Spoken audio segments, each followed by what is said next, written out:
گناہ ایسی چیز نہیں ہے کہ کرنے سے دل بھر جائے.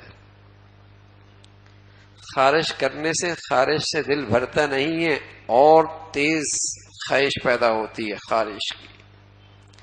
گناہ کرنے سے دل بھرتا نہیں ہے اور خواہش کا اضافہ ہوتا ہے، اور شدت کے ساتھ گناہ کی چاہت بڑھتی ہے.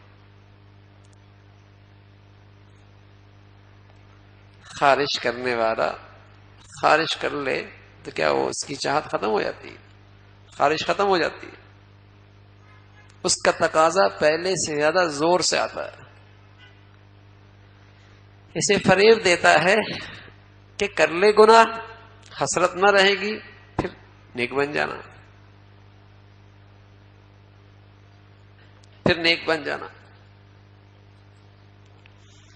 یا اس کے خیال ڈالتا ہے دل میں کہ گناہ کر لے پھر توبہ کر لینا. کوئی ایسا بھی پاگل دیکھا ہے جو زہر اس وجہ سے کھا لے کہ پھر دوائی کھا لوں گا؟ کوئی ایسا پاگل بھی دیکھا ہے؟ اگر کوئی ایسا کرے گا تو کیا کہا جائے گا؟ بڑی حماقت کی ہے اس نے، کہ اس امید سے کہ پھر دوائی کھا لوں گا اس لیے زہر کھا لی ہے. اس امید سے کہ پھر کہہ کر دوں گا اس لیے زہر کھا لی ہے. تو اس امید سے گناہ کرنا کہ پھر توبہ کر لوں گا، یہ ایسی حماقت ہے.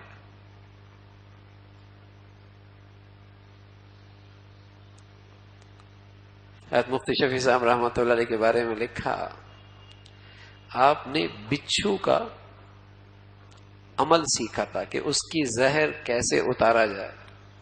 بچھو کا زہر چڑھ جائے اسے کیسے اتارا جائے، وہ عمل جانتے تھے.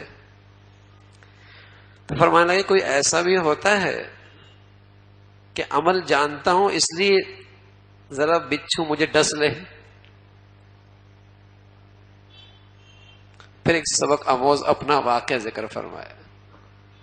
ایک مرتبہ اہلیہ محترمہ رات کے حصے میں حضرت مطالعہ کر رہے تھے. اسے اندر اندھیرے میں کسی چیز کی ضرورت تھی. اس نے لائٹ مانگی تو حضرت کو گراں گزرا کے مطالعہ کر رہا ہوں، اس سے کہہ دیا وہ سامنے چیز پڑی ہے، لائٹ کی کیا ضرورت ہے، اٹھا لو. اس نے کہہ دیا اندر تو بچھو ہے. کیا تیرا بچھو کیا بگاڑے گا؟ یعنی مطلب یہ تھا کہ مجھے اس کا عمل تو پتہ ہے، اور پورے محلے کے لوگ آتے تھے مجھ سے عمل کروانے کے لیے. کیا تیرا بچھو کیا بگاڑے گا؟ اللہ کی شان. وہ آگے گئی، انہیں بچھو نے کاٹ لیا. حضرت فرمایا آ جاؤ.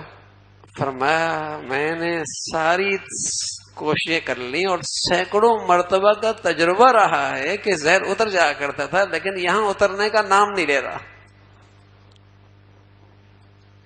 تڑپ رہی ہو. تو فرمانے لگے سبق ملا کہ بڑا بول نہیں بولنا چاہیے. فرمایا سبق ملا کہ بڑا بول نہیں بولنا چاہیے. اور فرمایا کہ سبق ملا کہ ہر چیز کی تاثیر تو اللہ کے پاس ہے، اثر رکھنے کا کام تو اللہ کے پاس ہے. کسی دم میں، کسی عمل میں، کسی دوا میں، کسی چیز میں اثر تو تب ہوگا جب اللہ چاہے گا. اور تیسری بات فرمائی، یہی بات فرمائی کہ اس خیال سے کہ توبہ کر لوں گا، گناہ کر لینا بڑی حماقت کی بات ہے.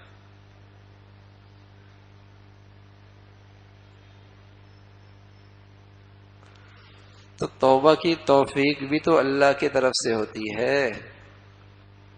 کہیں ایسا نہ ہو کہ اس امید سے گناہ کر لیا کہ توبہ کر لوں گا اور زندگی بھر توبہ کی توفیق ہی نہ ملی.